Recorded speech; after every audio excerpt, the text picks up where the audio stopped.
Com a alvorada do constitucionalismo, definiu-se uma ideia de lei fundamental, uma lei de valor superior que organiza o poder político, separando-o em três instituições e que garante os direitos aos cidadãos. A ideia de lei fundamental que hoje existe vai nascendo dos vários momentos históricos que ocorrem em direção ao final do século XVIII e que se traduzem nas chamadas Três Revoluções Atlânticas.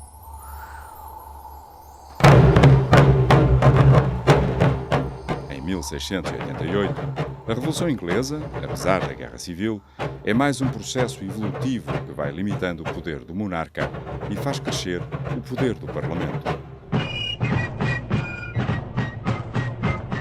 Quase 100 anos depois, no Novo Mundo, a Revolução Americana é um verdadeiro processo de ruptura, levando à independência das colónias, produzindo um texto constitucional.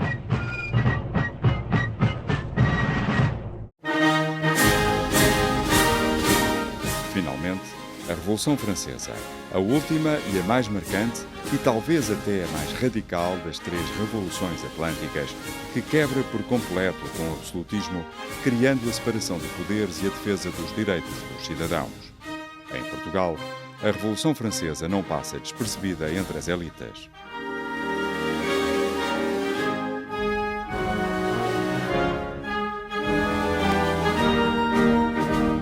Em 1789, quando os acontecimentos revolucionários se iniciam em França, a reação cá em Portugal, ao início, é de algum interesse, expectativa, esperança, até no sentido em que havia uma elite mais informada e, portanto, mais afrancesada, mas rapidamente essa expectativa e esse interesse vão acalmar a partir do momento em que a Revolução em França ganha um cunho muito mais radical, muito mais internacional, e a internacionalização do radicalismo ideológico e bélico depois, porque a França entra em guerra, vai fazer com que a censura comece a filtrar a informação e vai fazer com que, sobretudo por parte da rainha e da Igreja em geral, haja uma atitude de muita reserva em relação aos acontecimentos que de França e de Espanha vinham.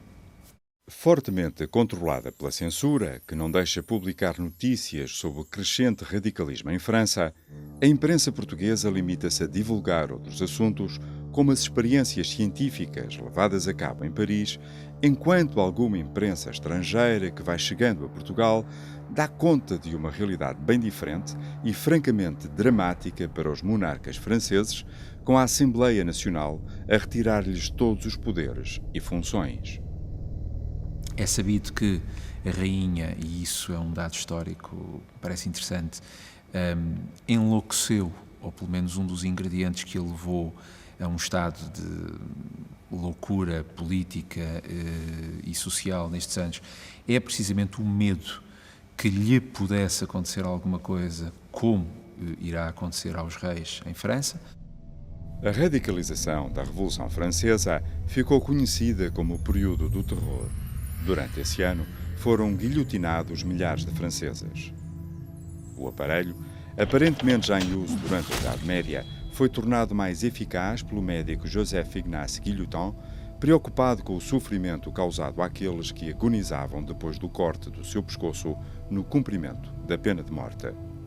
Dos vários condenados à pena capital, conta-se Georges Danton, advogado, criador do Tribunal Revolucionário, mas considerado moderado no contexto da Revolução Francesa, e Robespierre, presidente da Convenção Nacional e criador do Comitê de Salvação Pública para perseguir os inimigos da Revolução. A detenção do rei Luís XVI, o seu julgamento e, acima de tudo, a sua execução, em janeiro de 1793, com todo o seu dramático simbolismo e publicidade, acentuaram a crítica e a censura de alguns reinos europeus face à República Francesa.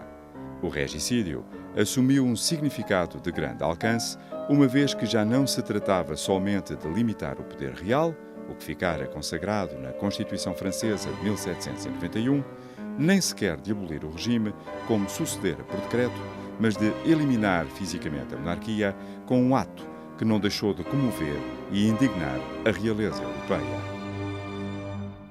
E, portanto, não há dúvida nenhuma que da parte da realeza e da Igreja há uma atitude, sobretudo a partir de 1790, 91 e depois com a radicalização, de maior reserva. Da parte de uma elite afrancesada, há uma expectativa de que, pelo menos, algum reformismo económico e social pudesse entrar e pudesse renovar os quadros económicos, o estado de antigo regime em Portugal.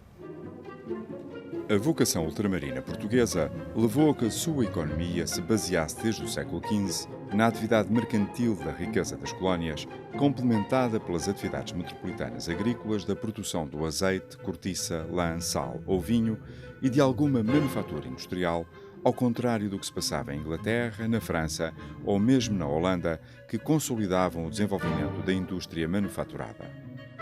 Portugal desempenhava essencialmente uma função de fornecedor de matérias-primas coloniais e de escravos. Ao ciclo do açúcar, sucedeu-se o ciclo do ouro brasileiro e das pedras preciosas minerados por mão de obra escrava africana, que trouxe uma grande prosperidade à economia portuguesa desde o final do século XVII até meados do século XVIII. As grandes reservas auríferas de Minas Gerais garantiram uma enorme disponibilidade de meios de pagamento ao exterior, promovendo a riqueza régia e privada. Se é verdade que as trocas comerciais aumentaram, certo é também que levaram ao abandono das poucas indústrias de manufatura, em parte substituídas pelas importações, prejudicando-se o desenvolvimento industrial metropolitano, que não acompanhará o dos seus parceiros comerciais, nomeadamente o inglês. O declínio da exploração deste metal precioso mostrou a fragilidade do desenvolvimento económico lusitano. A agricultura colonial estava estagnada por ter sido sacrificada ao interesse da exploração mineira e, na metrópole, a agricultura de subsistência e a indústria incipiente mostravam dificuldade em satisfazer as necessidades internas. Adicionalmente, o terremoto de 1755 agrava toda a delicada situação económica portuguesa, apesar dos esforços do Marquês de Pombal, um adepto do iluminismo, que terá em mãos não só a reconstrução da cidade, mas um conjunto de reformas políticas, como o fomentar dos setores agrícola e industrial, com a criação das grandes companhias do Grão-Pará e Maranhão, da agricultura e das vinhas do Alto Douro e de Pernambuco e de Paraíba. Contudo, a natureza da sociedade do antigo regime mantinha as desigualdades sociais. O desejo de mudança, inspirado pelas revoluções atlânticas, pairava numa parte da sociedade portuguesa que via na chegada dos militares franceses um modo de acelerar esse processo. As invasões francesas, portanto, que duram 4 anos, cá em Portugal, de 1807 a 1811, têm que ver com aquilo que era a estratégia imperial para a Europa inteira. A estratégia imperial francesa pode ser compreendida em função do comércio mundial. Ao longo do século XVIII, a Inglaterra tinha-se tornado na primeira potência naval, dominando as rotas comerciais entre a Ásia, a América e a Europa. A África fornecia a mão de obra às diferentes colónias do continente americano, onde se exploravam vastas plantações de tabaco, algodão, açúcar ou cacau, financiadas a partir dos bancos europeus, que detinham uma parte do ouro e da prata, metais explorados nas colónias portuguesas e espanholas da América do Sul e Central. As matérias-primas norte-americanas eram transportadas para a Inglaterra e depois transformadas pela indústria de manufatura inglesa, e os novos produtos eram exportados para as colónias britânicas ou para os países europeus como Portugal, um dos seus parceiros comerciais mais antigos. Os lucros deste comércio atlântico, acumulados em moeda, vão financiar o comércio indo-asiático das especiarias, sedas, chás e porcelana. A Inglaterra consolidava no século XIX o comércio globalizado iniciado pelos portugueses 3 séculos antes. Ocupando a Europa Central e toda a Espanha, Napoleão I publica o decreto 11.283, que vai impor o bloqueio continental por considerar a conduta inglesa digna dos tempos da barbárie ao monopolizar aquele comércio, prejudicando as outras nações europeias. Esta medida atingirá fortemente não só o comércio inglês com a Europa, mas afetará simultaneamente os interesses ingleses em todos os mares. Do ponto de vista diplomático e devido ao seu próprio império, Portugal tinha assumido uma posição de neutralidade entre a França e a Inglaterra, mas que se torna muito difícil de manter quando surge o bloqueio continental. Até 1806, Dom João VI tinha navegado em águas um tanto revoltas entre a França e o Reino Unido, tinha comprado a posição de equidistância, inclusivamente, mas a partir do momento em que Napoleão encerra toda a Europa à Inglaterra, é óbvio que o dilema que se arrastava até aí se torna impossível. Sem poder manter a neutralidade, o rei Dom João VI tem de decidir entre manter a aliança luso-inglesa ou arriscar a invasão de Portugal pelo exército francês. Ela acontece em 1807 e acontece num quadro em que a diplomacia em França faz um ultimato muito claro. O ultimato data de julho de 1807. A partir daí, a invasão torna-se não a possibilidade receada durante muitos anos, mas uma inevitabilidade.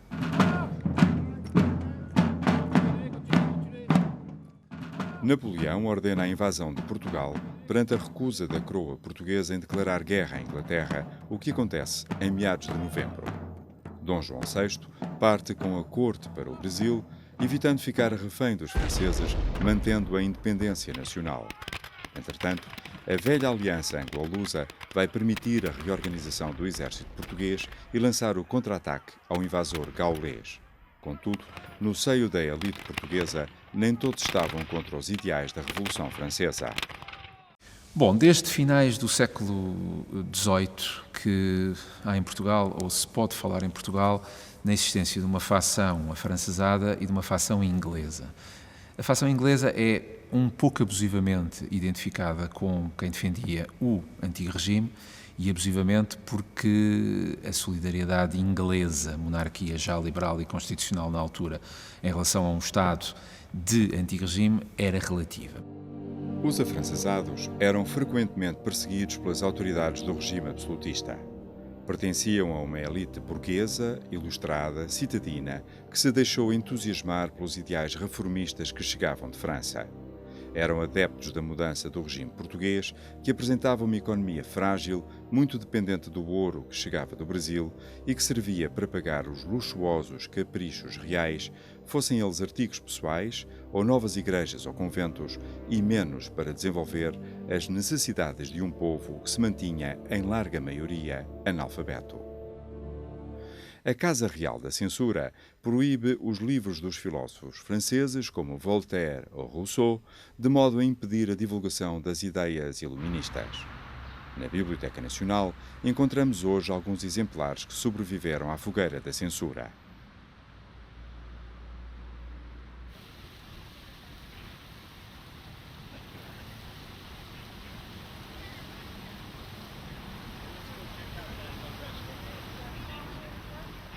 No entanto, nos cafés da capital, como Nicola no Rossio, discutia-se de forma acesa o evoluir da Revolução Francesa e os ideais de liberdade, igualdade e fraternidade, ou opinava-se sobre os livros que chegavam clandestinamente aos portos de Lisboa e Setúbal, conversas muitas vezes escutadas pelas moscas, os discretos informadores do intendente Pinamanique, que vai instaurar um Estado policial.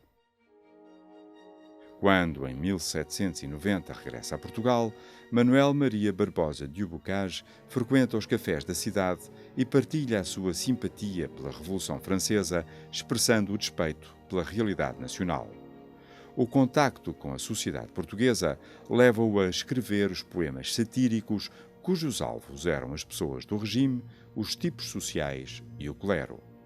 Estes poemas vão levá-lo a julgamento e conduzi-lo à prisão do Limoeiro por crime de lesa majestade, com indicação do intendente Pinamanique para que fosse reeducado. 3 meses mais tarde, Bocage consegue ser transferido para o mosteiro de São Bento, mas um mês depois, a 22 de março de 1798, dá entrada no Hospício das Necessidades em regime de vigilância apertada, segundo um novo ofício de Pinamanique. Bocage volta a ter um novo processo em 1802 através de uma denúncia de Teodora Severiana Lobo que o acusa de pertencer à maçonaria. Sem provas muito evidentes, o processo será arquivado. A censura perseguiu Bocage durante toda a sua vida. Muitos versos foram cortados, outros ostensivamente alterados, poemas houve que só postumamente viram a luz do dia, tal como aconteceu a muitos outros textos publicados por outros intelectuais portugueses adeptos das novas ideias revolucionárias durante as invasões francesas. Enfim, alguma repressão política e alguma hostilidade em relação a essa elite em 1808, e depois, durante a última invasão, um episódio de alguma tensão política, a seguir a Almeida cair nas mãos do exército invasor, portanto em agosto de 1810, há em Lisboa uma espécie de saneamento político, ou uma espécie de tensão política em relação a essa elite afrancesada que se julgava estar a soldo do invasor e, portanto, que é vista como fazendo o jogo do inimigo em relação ao nacionalismo do reino. Há autores que diziam que há que distinguir o Napoleão do Bonaparte. O Bonaparte é o bom, portanto é ainda o republicano que salva o legado da Revolução. Napoleão, o imperador, já tem o perfil autoritário de instrumentalizador do processo constitucional. Mas de qualquer forma, ao Napoleão é quem se pede pela primeira vez um texto constitucional, que não redundará em nada. Em Lisboa, Junot recebia a petição onde se solicitava a Napoleão uma Constituição portuguesa. No documento estavam já claramente expressos princípios tão caros ao liberalismo como o da igualdade perante a lei, a salvaguarda da liberdade individual de culto, a justiça fiscal, sem exceção alguma de pessoa ou classe, a liberdade de imprensa e a instrução pública. Preconizava-se o princípio da divisão tripartida dos poderes, em que o poder judicial deveria ser independente e o poder executivo assistido por um Conselho de Estado e que não podia obrar senão por meio de ministros responsáveis. Junot chega em novembro de 1807, tinha ficado em funções um conselho de regência. Essa regência é demitida formalmente em fevereiro de 1808 e em maio de 1808 um conjunto, enfim, uma tal elite afrancesada, dirige ao imperador uma súplica para que o imortal Napoleão, o termo é esse, pudesse conceder uma lei fundamental ao reino. Lei fundamental essa, aliás, decalcada da que Napoleão acabara de outorgar a Varsóvia. Uma das figuras da Revolução de 1820 foi José Maria Xavier de Araújo, que aponta como causas a saída da corte para o Brasil e Portugal passar a ser uma colónia e o exército ser governado por um general inglês com muitas divisões e brigadas também comandadas por ingleses. O caminho que irá conduzir ao processo revolucionário de 1820 não deixa de estar ligado a um fator que, não sendo alheio disto tudo, é um fator também mais relacionado com os problemas de pluricontinentalidade da realidade portuguesa. Com as invasões chega um vendaval de ideias novas que vão ser reprimidas pela censura. É bom não esquecer que formalmente o país vive em antigo regime até 1820, mas nunca mais as coisas foram iguais. Ou seja, vencido o invasor, ficou apesar de tudo uma elite nova. Ficaram apesar de tudo ideias políticas novas. De Inglaterra, chegavam jornais publicados pelos exilados portugueses que ali viviam e que a censura não conseguia controlar. Entre outros, o Correio Brasiliense dedicava nas suas edições fortes e violentas críticas ao regime absolutista que vigorava em Portugal. Em janeiro de 1820, o jornal O Campeão Português começou a publicar vários artigos que explicavam aos seus leitores o que eram os direitos civis individuais de um país com uma Constituição. E, portanto, há uma aprendizagem liberal sobre as eleições, direitos, liberdade de expressão, de imprensa, sobre o Estado, sobre... Há, de facto, anos de maturação ideológica, sem os quais também possivelmente não conseguimos compreender como é que a Revolução chega em 1820. Portanto, essas raízes já existiam, mas o que é de facto decisivo para o processo que vai levar ao constitucionalismo português é, por um lado, digamos, a chegada das ideias novas, literalmente a chegada das ideias novas, com a vinda enfim, quer do invasor francês, quer do defensor britânico. Portanto, por uma via e pela outra, por um caminho e pelo outro, chegam também as visões e o perfil do que são modelos políticos diferentes. A pouco e pouco, foi-se formando na cidade do Porto um pequeno grupo de conspiradores que analisava a situação do país, procurando encontrar soluções, apesar das consequências a que se sujeitava caso fosse descoberto. Um dos membros desse grupo era Manuel Fernandes Tomás, que organizará em conjunto com José Ferreira Borges e José Carvalho o grupo que ficou conhecido como do Sinédrio e que tinha como fim vigiar as notícias de Espanha, observar a opinião pública e a marcha dos acontecimentos, prometer um movimento revolucionário levado a cabo para bem do país. Aquilo que nós sabemos é que, de facto, o Sinédrio é constituído como um grupo secreto, algures nos finais de 1817 ou inícios de 1818, no Porto, numa elite liberal ilustrada e que, sobretudo, ressentia muito não apenas a ausência do rei, mas, sobretudo, a dependência que, findas as invasões francesas, o reino estava a ter em relação ao seu amigo. O aliado inglês deixou, de facto, um Estado-Maior de exército cá em Portugal e, sobretudo, na figura do célebre William Beresford, que atuava cá em Portugal como uma espécie de vice-rei quase. Ele não tinha este título, mas era, de facto, o poder. De Espanha, chegam os ecos da Revolução Liberal, que vai acelerar o processo revolucionário em Portugal, inspirando ao levantamento militar alguns membros do Sinédrio. A 24 de agosto de 1820, na cidade invicta, a Revolução Liberal está na rua. O Sinédrio, aliás, é de onde vem o Manifesto à Nação, que é lido nesse dia, e, inclusivamente, algumas das figuras que depois entram para a Junta do Reino logo em 1820 vêm desta elite a que, de facto, não devemos exclusivamente a Revolução, mas que foram importantes naquilo que é montar logisticamente a Revolução no Porto em 1820. Os acontecimentos militares no Porto, a 24 de agosto, dão origem a um dinâmico movimento de mudança na sociedade portuguesa que vai abalar as estruturas do regime absolutista. Nós podemos dizer que 1820 significa para a nossa história o mesmo que 1789 representou em França. É a grande revolução, é a revolução introdutora daquilo que é o Estado liberal, e digamos que em 1820 mudou formalmente muita coisa. Mudou o governo, mudou o regime, mudaram as leis, mudou a própria cultura cívica. O vintismo enquanto experiência não dura muito, é verdade que não, mas é uma iniciação à liberdade, uma iniciação ao vocabulário, ao tipo de ideias políticas de que depois o século XIX se fará o grande representante ao fim e ao cabo. Desencadeado o movimento na cidade invicta, foi nomeada a Junta Provisional do Porto, que começou a preparar a marcha revolucionária até à capital. Os membros da Junta procuraram o apoio de Lisboa para a sua causa, esclarecendo os motivos que os animavam. Regressamos à Biblioteca Nacional, ao encontro das memórias do Marquês da Fronteira e de Alorna, que sobre a Revolução de 1820 escreveu: as ideias da Revolução eram gerais. Rapazes e velhos, frades seculares, todos a desejavam.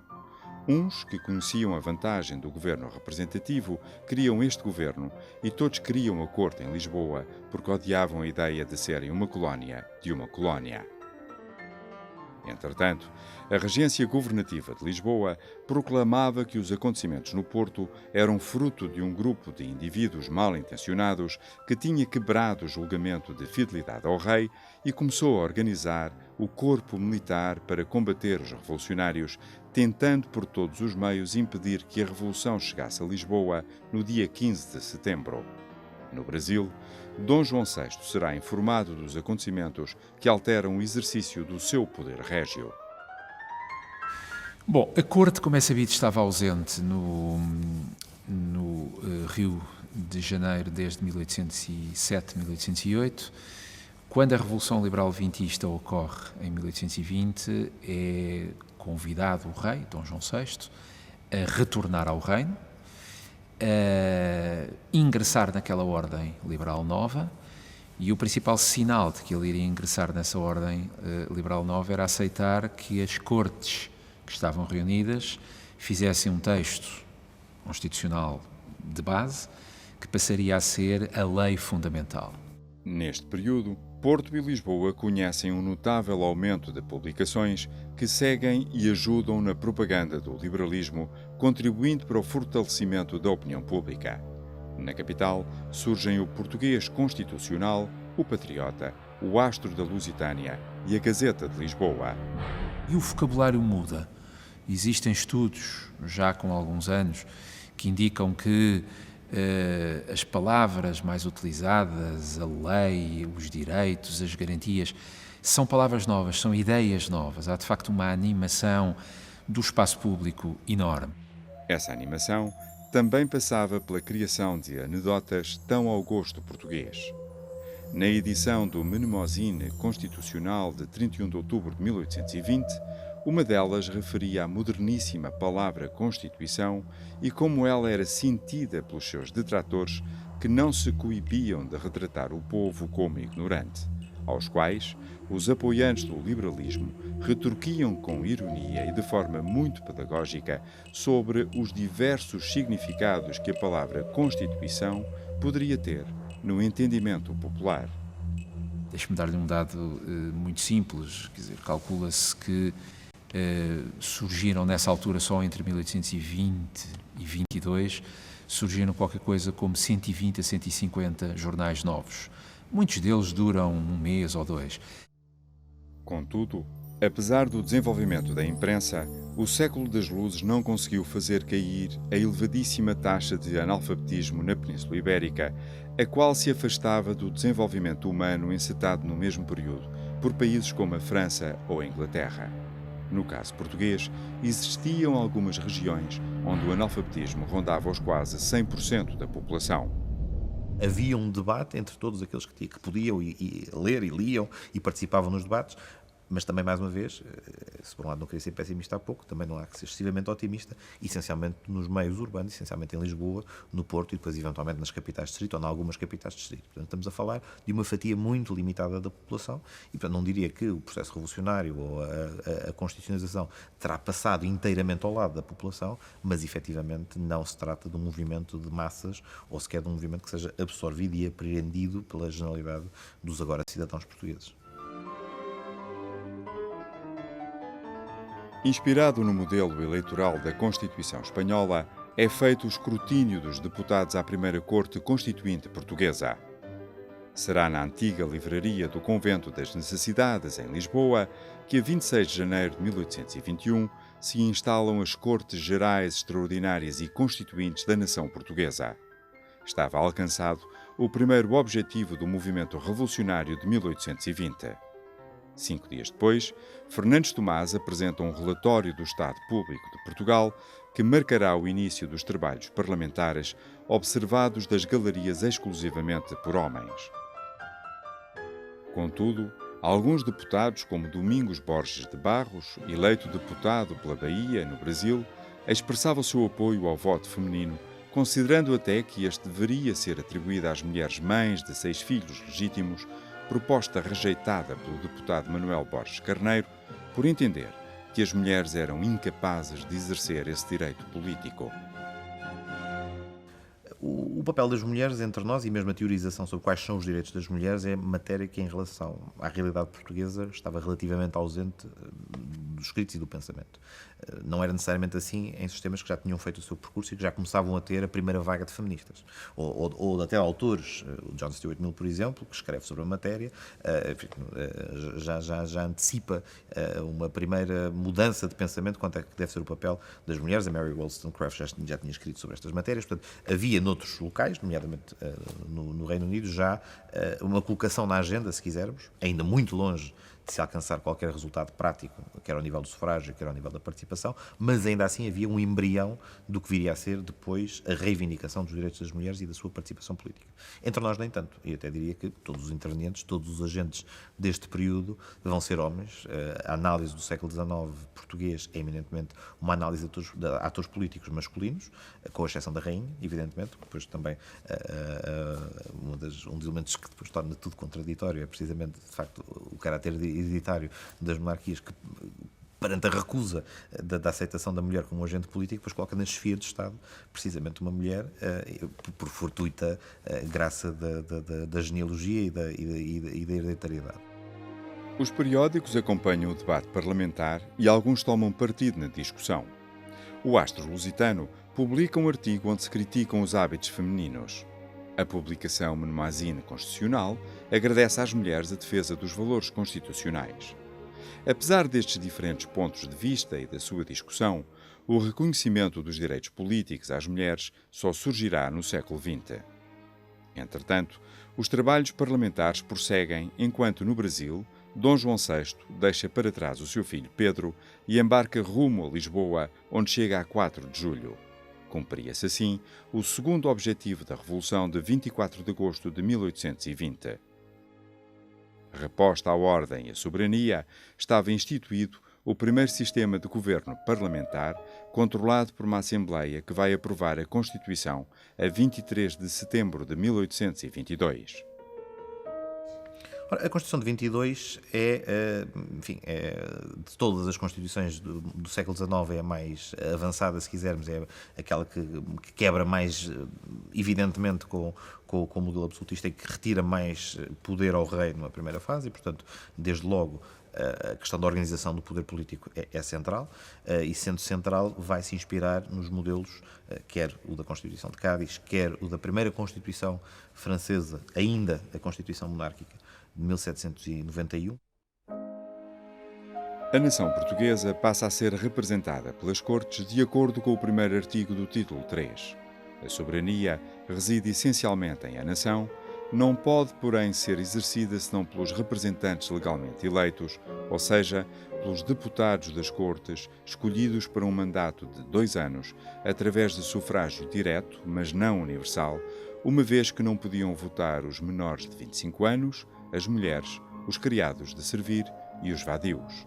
O poder do rei era significativamente adormecido, isto no plano da organização do poder político, e depois, obviamente, verte os princípios da tríade clássica francesa da liberdade, igualdade, fraternidade, muito manifestamente a preocupação com a igualdade formal perante a lei. Os partidários do absolutismo, habituados que estavam aos privilégios de classe, tinham em Dom Miguel e na sua mãe, Dona Carlota Joaquina, entretanto regressados do Brasil, os seus líderes naturais. Os absolutistas não viam com bons olhos este primado do parlamentarismo e vão organizar a revolta militar que fica conhecida por Vila Francada.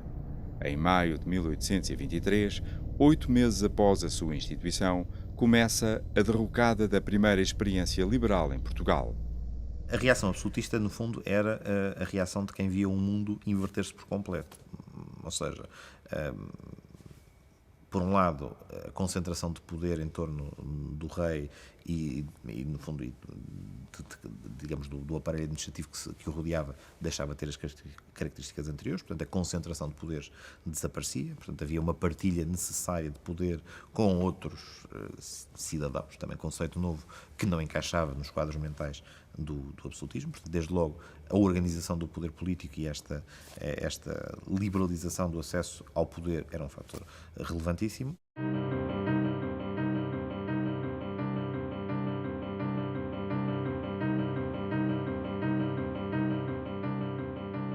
A pressão das revoltas absolutistas, entre as quais a de Vila Franca, comandada pelo infante Dom Miguel, a par da contestação que na Europa se começava a traçar contra o liberalismo revolucionário, levam à suspensão dos trabalhos parlamentares a 2 de junho de 1823.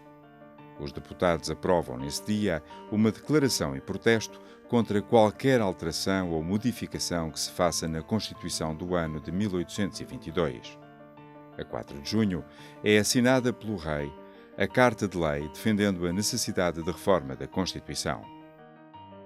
Até 1826, irá existir um intenso debate político entre defensores de um projeto de governo liberal e constitucional moderado e uma significativa oposição organizada em torno da figura de Dom Miguel.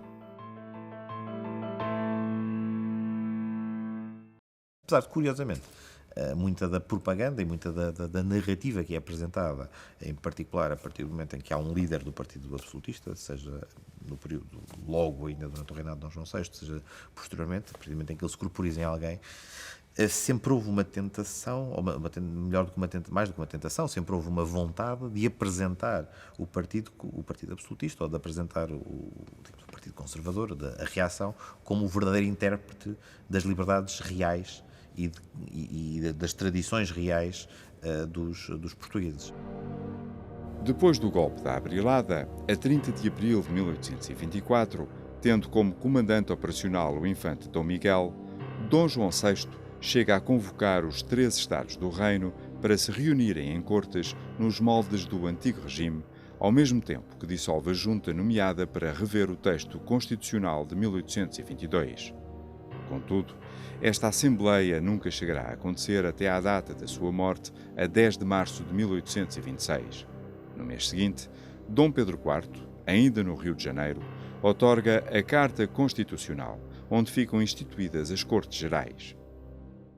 Enquanto a Carta Constitucional é uma outorga régia, é uma dádiva régia, ou seja, é um tipo de texto constitucional tipicamente do século XIX, em que o rei abdica de parte daquilo que é a sua majestade, soberania de antigo regime e se dispõe a dividi-la com a nação. A Carta Constitucional é uma dádiva, é uma outorga, ao passo que a Constituição é feita pelo poder constituinte, pela nação, em cortes. A Carta é produto da pena de um homem apenas, não exatamente assim, como a própria história aponta. Portanto, ela decalca-se e é inspirada muito diretamente pela Constituição Brasileira de 1824. Portanto, a lenda é de que, quando chegou a notícia ao Rio de Janeiro de que o rei Dom João VI tinha morrido, Dom Pedro preparou a abdicação, preparou também o hino da Carta, portanto também teria composto, para além de compor constituições, também compunha hinos, e preparou o texto da Carta que queria outorgar aos portugueses. E quando comparamos os dois textos, a partir daqui, portanto, a partir da maneira como a Constituição é uma expressão da nação constituinte e a Carta Constitucional é uma expressão da majestade régia, embora com roupagem liberal, nós encontramos diferenças que são importantes.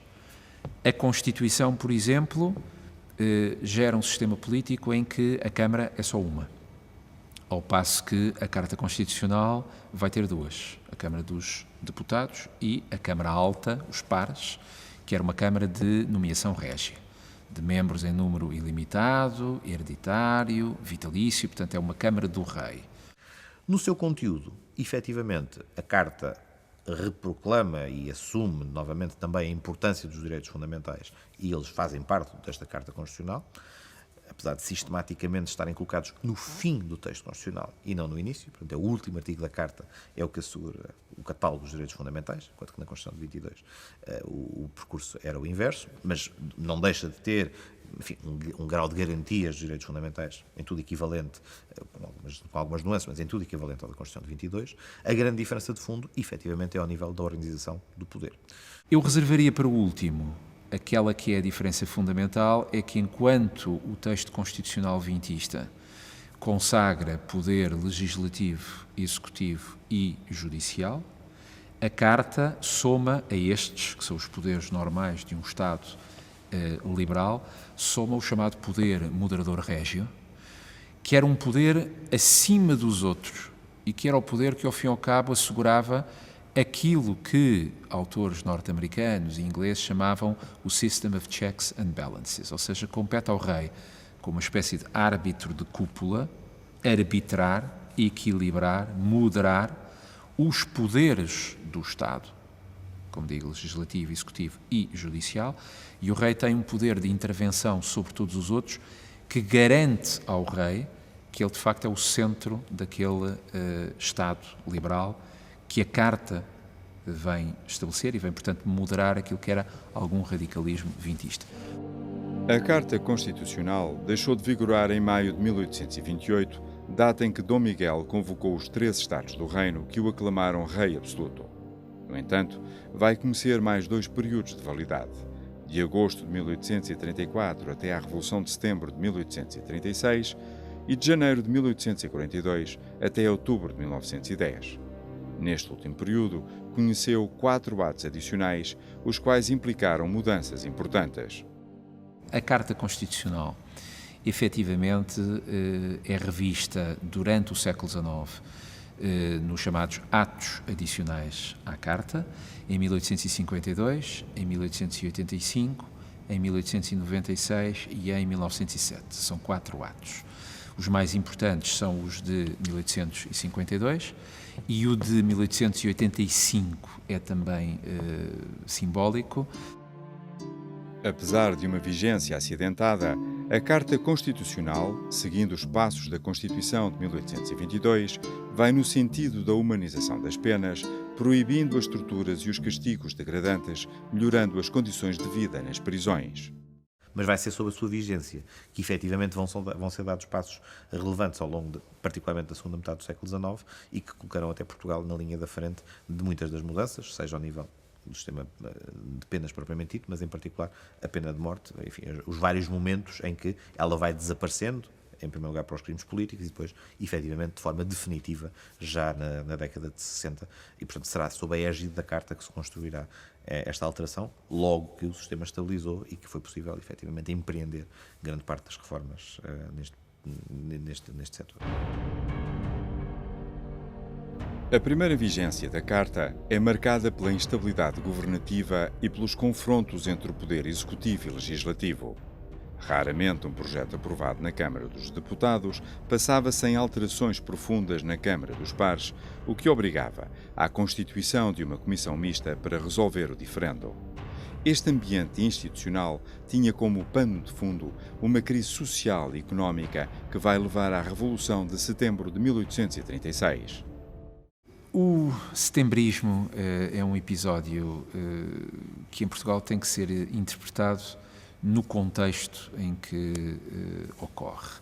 Depois de 2 anos de vigência de governos liberais de direita, portanto, ligados à rainha, ligados ao próprio imperador, que, enfim, tinha falecido pouco tempo antes, mas fala-se muito dos amigos de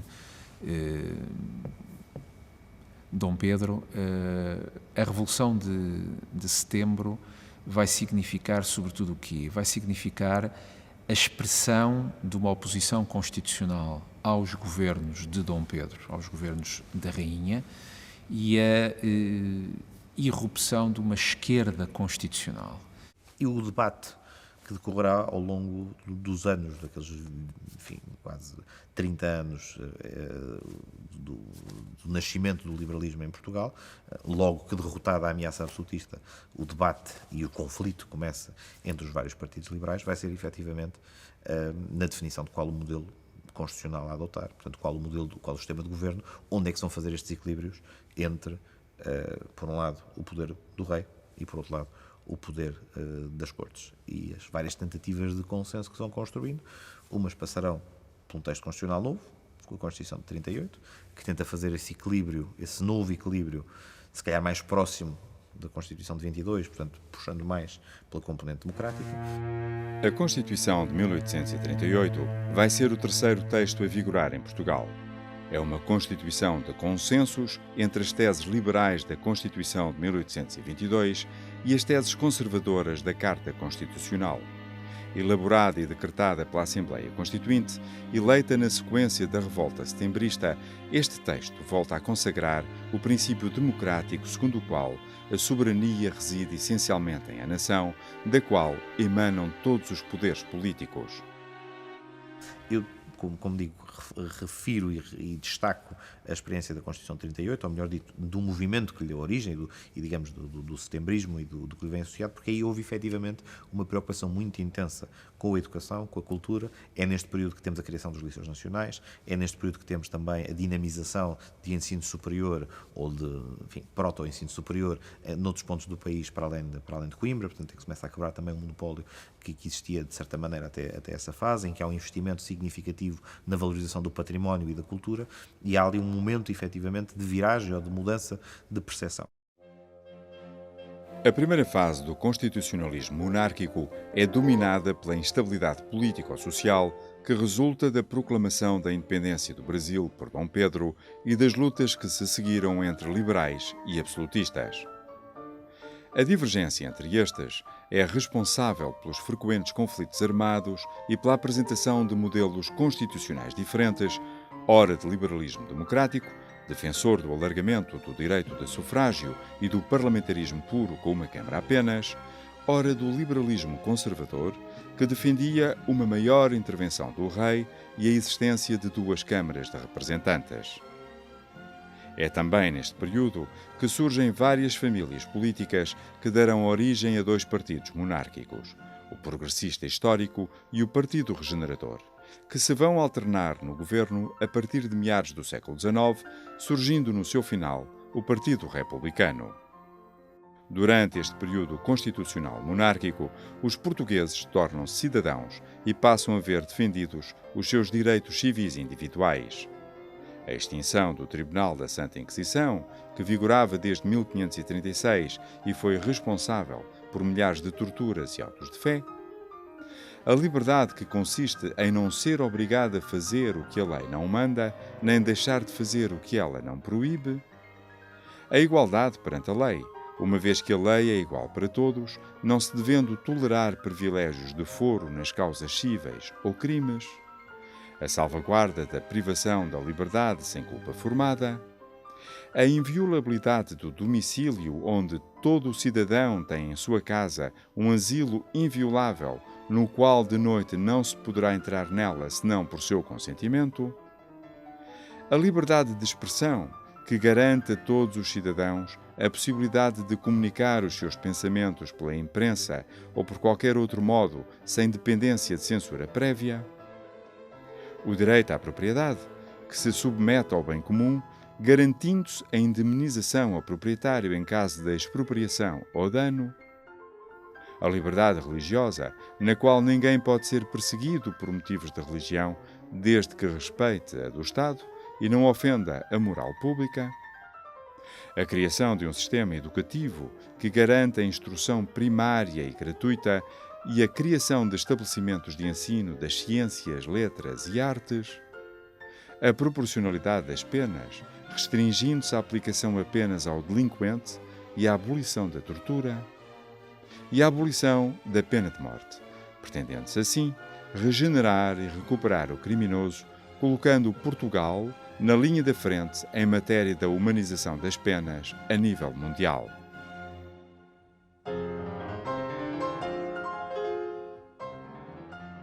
A instituição da monarquia constitucional em 1822 e as suas 3 constituições garantiram aos cidadãos portugueses direitos fundamentais que vigorarão até à Revolução de 1910, a qual transforma uma das mais antigas monarquias europeias numa república. Nos primeiros 100 anos de constitucionalismo, longos foram os passos, às vezes dramáticos, na construção da cidadania, mas que permitiram consolidar em Portugal os ideais das 3 revoluções atlânticas.